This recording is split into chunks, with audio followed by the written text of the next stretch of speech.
Okay, so we're going to go through these questions pretty quickly so you can pause whenever you want to.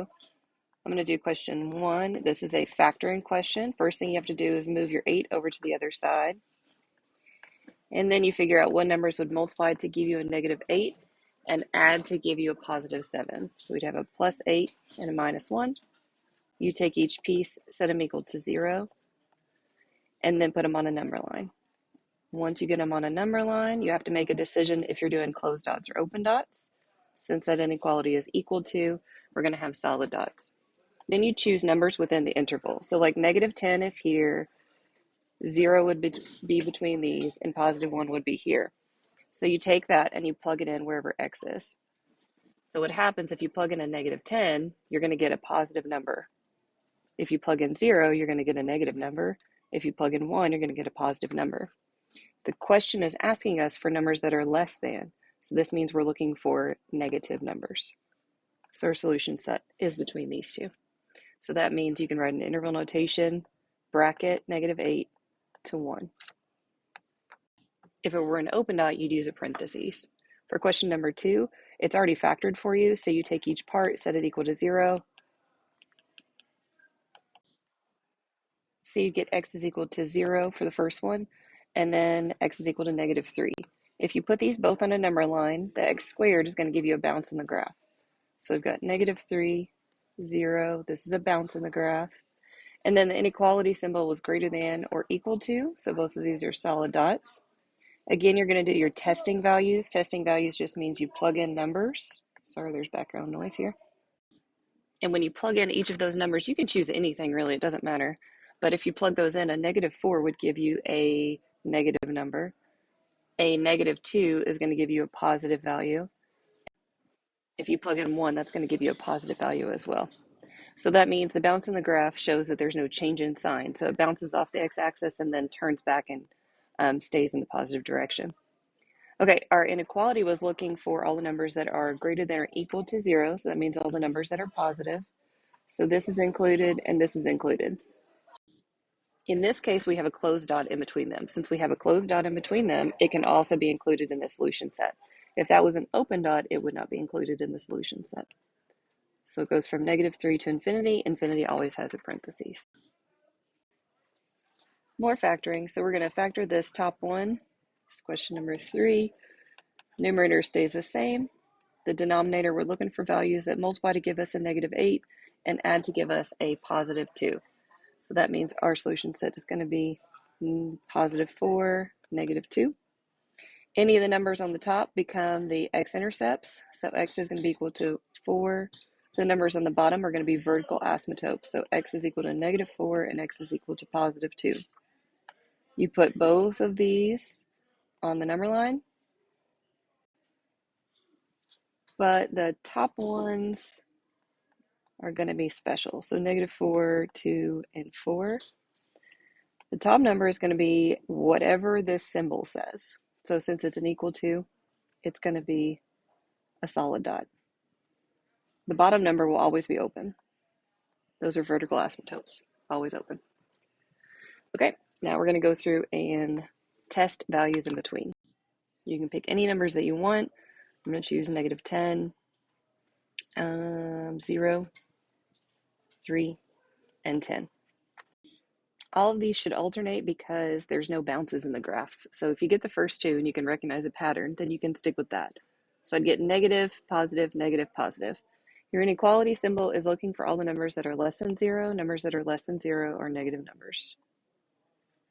So this goes from negative infinity to negative 4. Open dot means parentheses, union, picks back up at 2 with an open dot, and then a solid dot at 4. The next one is an absolute value question. Absolute value question says that there's going to be 2 problems to the start of each equation. This means that the first one you copy and paste without the absolute value bars. And then the second one, remember 2 bars, 2 equations, you're going to do 3x minus 5, switch the inequality, and change the sign. And then you just go through and solve. So you're actually going to do the same thing across all problems. We'd get 3x is greater than or equal to 13. X is greater than or equal to 13 thirds. 3x is less than or equal to -3. Divide by 3, so we'd get -1. If you were to put these on a number line, since they're inequalities, they'd both be solid dots. So we have closed dots on each one of these, and then we follow the symbol. So this says the numbers that are larger than 13/3, so that's this direction. This one says the numbers that are less than -1, so that's this direction. This is a greater symbol, so it is going to be an OR graph. So we've got -infinity to -1, and then 13/3 to infinity. For the symmetry questions like this one, you can just look to see what it would look like if you were to graph it. So this is y equals x equals y squared. That's going to be a positive facing parabola, and it's centered around the origin, so this is x-axis symmetry. Number 6, anytime you need to find the x-intercepts, you set y equal to 0. So 0 plus 6, just solve to get x by itself, so you'd get x squared is equal to 16. If you take the square root of both sides, you're going to get a plus and minus 4. So there's two solutions, one at 4, 0, and one at -4, 0. Question number 7, to find the y-intercept. This tricked a lot of people on tests. You just put a 0 in where you see x. So really, if you have a constant, the answer is going to be your constant, y equals 3. List this as a coordinate. The x value is 0, the y value is 3. Okay, so to identify the conic section, you look for a couple of things. You want to just see if both variables are squared. If both variables squared, that means it's not going to be a parabola. The circle is probably the easiest one to find, so that's this one where it has no denominator. And then the second thing you're going to look for is where x and y are squared and both of them are positive. So that's here and here, so that means that's going to be an ellipse. Then you look to see where both values are squared. And if one of those is negative, they're going to be hyperbolas. To sketch this circle, you always look for your h and your k. H is the value that's with x. It's just the opposite of what's in parentheses. In this case, you've got nothing, so it's 0. The y value is the k. The k value is the one with the y. You do the opposite of that. And then your radius is whatever that value is equal to, but the square root of it, so 2. So if you were to graph this one, you would start with a center at 0, 2, and go out 2 on each side, and then draw arcs together. Next one, if you take a -4 and you plug it in, you have to be careful with anytime you square it. That's really the biggest challenge here. So 4 times -4 squared is 16. -3 times -4 is positive 12. 4 times 16 is 64. 64 plus 12 is 76. Next one, 11, it takes a little bit more work because you do have to multiply this out more. So you have the quantity x squared, so that means x squared minus 1 plus 4. So you're going to do 2 of those. You cannot square them each individual piece. That's not how it works. You have to do double distribution. X squared minus 1x plus 1 plus 4. X squared minus 2x plus 5. Piecewise functions, you have to figure out which one it works in. So you have to decide in the domains here, where does -3 live? So -3 is smaller than 4. Since -3 is smaller than 4, it's only going to go in this equation. It doesn't go in the other equation. It only goes in that equation. So -3 plus 4 is equal to 1. That's your answer.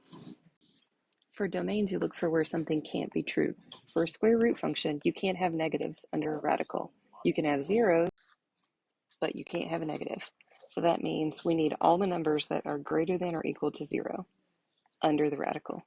So that's called the radicand. So you just literally take it and set it greater than or equal to 0.